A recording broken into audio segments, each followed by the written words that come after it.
Chapter 71. When I come round, I'm not even sure that I have come round. My head is hurting really badly, especially at the back, like I've fallen backwards and banged it. My eyes are stinging and I daren't try to open them, and there's something cold on my cheek which I take to be the floor. There's also something around my neck, tight.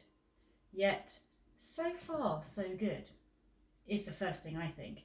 Then I'm going to open my eyes soon and I'll be back in my room shortly before this whole thing started. I open my eyes dead slowly. I am in my room?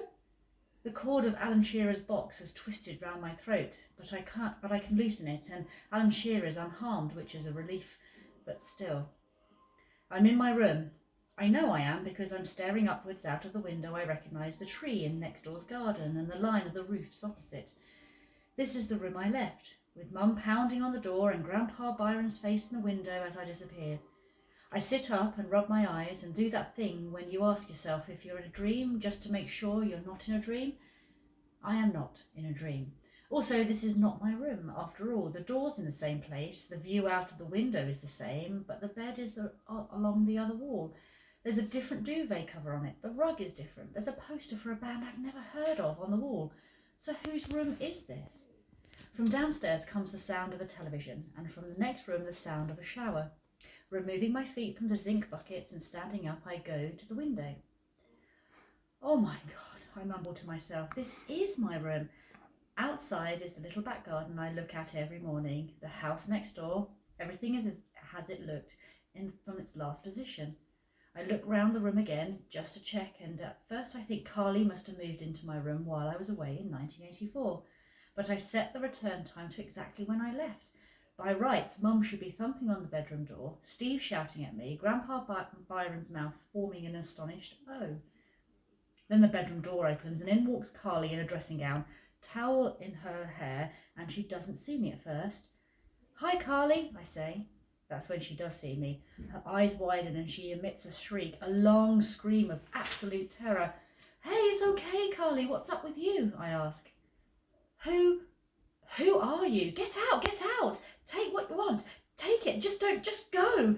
She's trembling and her voice is shaking. I stay by the window. Where's Steve? Where's Mum?" "My boyfriend's downstairs and my dad will be back at any minute. Really, he's just gone to the corner shop. He'll kill you. Jolyon!" She's shouting really maniacally.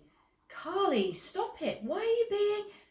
At that moment, things get really hairy because I hear pounding footsteps on the stairs, and into the room bursts Jolyon Dancy, who looks at me in a puzzled anger. "Who are you?" he snarls. "What are you doing in Carly's room?" "It's me, Al," I say. "You know, Carly's stepbrother." Then desperately, "The hamster fancier?" His face screws up in utter incomprehension and a kind of wariness. "Get him, Joel. Do your karate on him." Jolyon immediately adopts a weird martial arts stance, feet apart, legs bent, hands aloft. It's almost comical, and I expect him to go, "Hi-ya!" But he doesn't.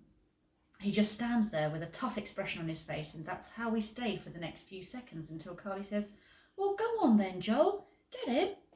"Shut up, Carly," I yelled at her, and it seems to do the trick. She stops and just stands there, her bottom lip wobbling and tears welling in her eyes. "What have you done to my room?" I ask her. There's a pause while Carly looks at me pleadingly. "Just go, please." The fear in her voice is genuine, and I'm scared that Carly has gone a bit off her rocker, and when people go a bit crazy, there's no knowing what they might do. They're unpredictable. She was always heading that way, I suppose, teenage angst and all that. I try to slip past her and get to the door, but Jolyon blocks my way, still waving his hands around, trying to look menacing. "I'm a green belt. You don't want to tangle with me." And he's right, I don't. But the way he's standing with his legs wide apart gives me a chance. I turn my head to look out the window, then I point and say, "Oh my God!" And it works. They both turn to look in that instant I draw back my foot and deliver a swift, hard kick right between Jolyon's legs. The sound he makes is horrible, a high-pitched squeak and a breathy gasp at once. I feel sorry for him as he keels over sideways, clutching his groin and retching. I have plenty of time to pick up Alan Shearer's box, take the black box from the bucket and put them both in my backpack and leave through the bedroom door. Carly looks utterly terrified and I feel bad for that. The stair carpet is different.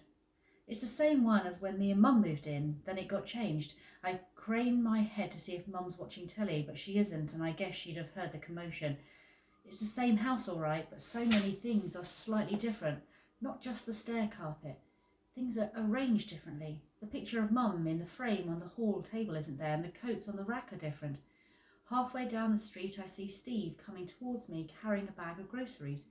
He's grown a goatee beard in, like, a day, which doesn't suit him. Steve! Steve! Steve stops. He looks at me with a half smile. Hello?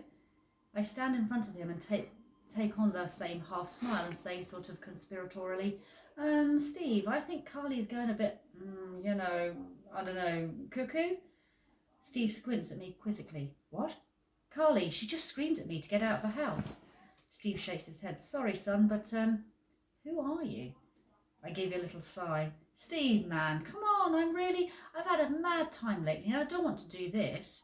Steve has started to walk on now and I keep up with him. It's just Carly was being all weird with me and, well, Are you a friend of Carly's? Have you been round our house before? Steve! I'm getting bored with this now. Look, I'm sorry, son, I don't have a good memory for Carly's friends. What's your name again? Stop it. I'm truly impatient now and I snap the words out. Hey, what's your step, son? We're outside the house now and he's walking up the front path. You wait and I'll tell Carly you're here. Steve, stop it! I'm shouting now and really upset. Where's Mum? Steve turns to face me now with his back to the front door. I think, son, you need to go home. What do you mean? This is my home. Steve stares at me for a moment. Go on, son, off you go. You've had your fun. Go on now. What? No, where's Mum? Is she working late? Is she out with Annika? This is your last warning. Now go away.